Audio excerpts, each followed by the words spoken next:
आइए बच्चों, तो आज हम पढ़ते हैं अपनी कक्षा 8 के व्याकरण के पाठ 5 को।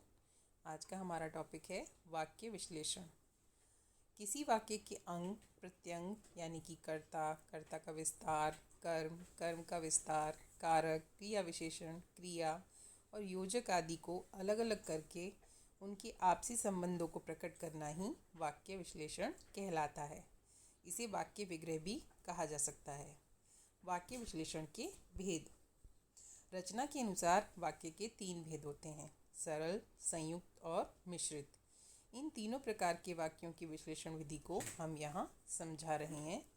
सरल वाक्य का विश्लेषण देखिए कैसे किया जाता है। सरल वाक्य का विश्लेषण करने के लिए सबसे पहले उसको 2 भागों में विभाजित किया जाता है, एक उद्देश्य और दूसरा विधेय। उद्देश्य, इसके अंतर्गत कर्ता और उसका विस्तार आते हैं। उद्देश्य यानी कि वाक्य में जिसके बारे में कुछ कहा जाए या बताया जाए। विधेय, इसके अंतर्गत निम्नलिखित पद आते हैं: कर्म, कर्म का विस्तार, वो विशेषण पद भी हो सकता है या पदबंध भी। क्रियापद या क्रियापद बंध, क्रिया विशेषण पद या पदबंध, पूरक पद या पदबंध, अन्य कारकीय पद तथा पदबंध। साधारण वाक्य के विश्लेषण में इन्हीं वाक्यांशों को पृथक पृथक यानी कि अलग अलग करके स्पष्ट करना होता है। जैसे मैदान में 8 लड़कियां खो खो खेल रही हैं। अब हम वाक्य का विश्लेषण करेंगे। इस वाक्य का विश्लेषण इस प्रकार होगा: उद्देश्य क्या है? लड़कियां। इस वाक्य में जो कर्ता है, काम को करने वाला, वो कौन है? लड़कियां। और कर्ता का विस्तार क्या है? 8। विधेय, विधेय क्या होगा? यानी कि लड़कियां क्या कर रही हैं, उनका कर्म क्या है? खो खो। और क्रिया पदबंध क्या होगा? खेल रही हैं। और कहाँ खेल रही हैं? मैदान में। ये होगा अधिकरण कारक। वाक्य विश्लेषण की इस प्रक्रिया को तालिका द्वारा भी स्पष्ट किया जा सकता है। नीचे दिए उदाहरण देखिए। गीता विज्ञान पढ़ने के लिए कल तुम्हारे घर आएगी। राकेश की माँ इस समय पके पके फल चाकू से काट रही है। मैदान में 8 लड़कियां खो खो खेल रही हैं।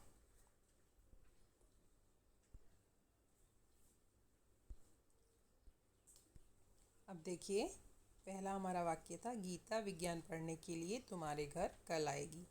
इसमें गीता उद्देश्य है, विज्ञान अन्य कारकीय पद है, पढ़ने के लिए मुख्य पद है, और तुम्हारे उसका विस्तार है, कर्म है उसका घर, और उसकी क्रिया है आएगी, कल आएगी।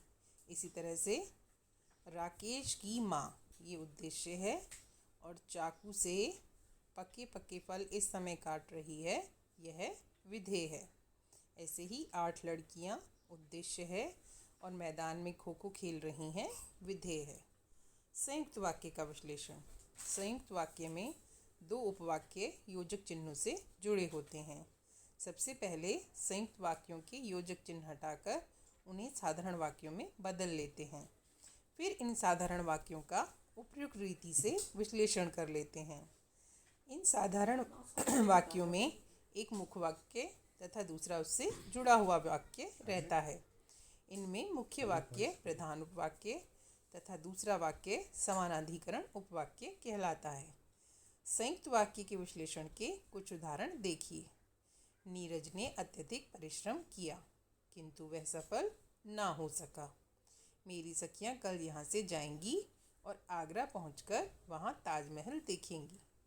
गांव वालों ने नदी के पानी को रोकने का बहुत प्रयत्न किया परंतु वह रुक ना सका। अब हम वाक्य विश्लेषण करेंगे। नीरज ने अत्यधिक परिश्रम किया, ये प्रधान उपवाक्य है। वह सफल ना हो सका, ये समानाधिकरण उपवाक्य है और इसे किंतु योजक द्वारा जोड़ा गया है। ऐसे ही मेरी सखियां कल यहाँ से जाएंगी, ये प्रधान उपवाक्य है, और आगरा पहुंचकर वहाँ ताजमहल देखेंगी, ये समानाधिकरण उपवाक्य है और उसका योजक है। गांव वालों ने नदी के पानी को रोकने का बहुत प्रयत्न किया, यह प्रधान उपवाक्य है, और वह रुक ना सका, समानाधिकरण उपवाक्य है, जिसे परंतु योजक द्वारा जोड़ा गया है। यहाँ पर नीरज उद्देश्य है और अत्यधिक परिश्रम किया विधेय है। ऐसे ही मेरी सखियाँ उद्देश्य है और यहाँ से आगरा जाकर ताजमहल देखकर यहाँ से आगरा यहाँ मेरी सखियाँ यहाँ से कल आगरा जाएंगी, ताजमहल देखकर वहाँ पहुँचेंगी। ये विधेय है।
ऐसे ही गांव वालों ने उद्देश्य है और नदी के पानी को रोकने का बहुत प्रयत्न किया विधेय है।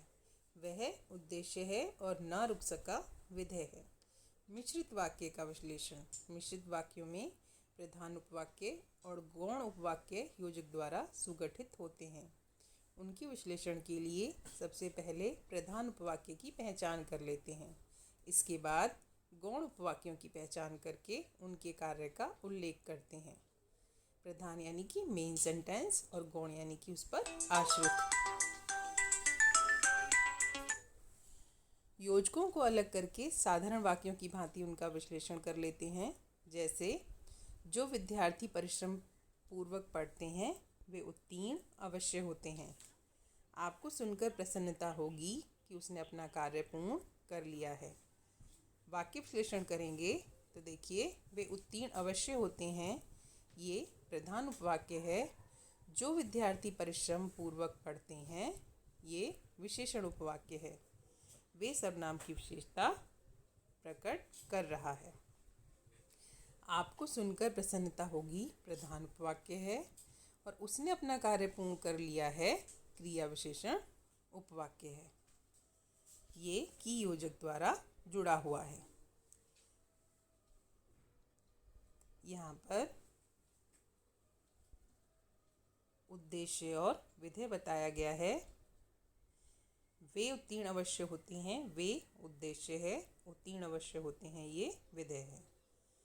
जो विद्यार्थी परिश्रम पूर्वक पढ़ते हैं, जो विद्यार्थी उद्देश्य है और परिश्रम पूर्वक पढ़ते हैं विधेय है।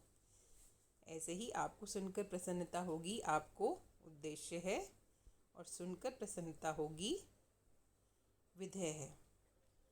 उसने अपना कार्य पूर्ण कर लिया में उसने उद्देश्य है और अपना कार्य पूर्ण कर लिया विधेय है।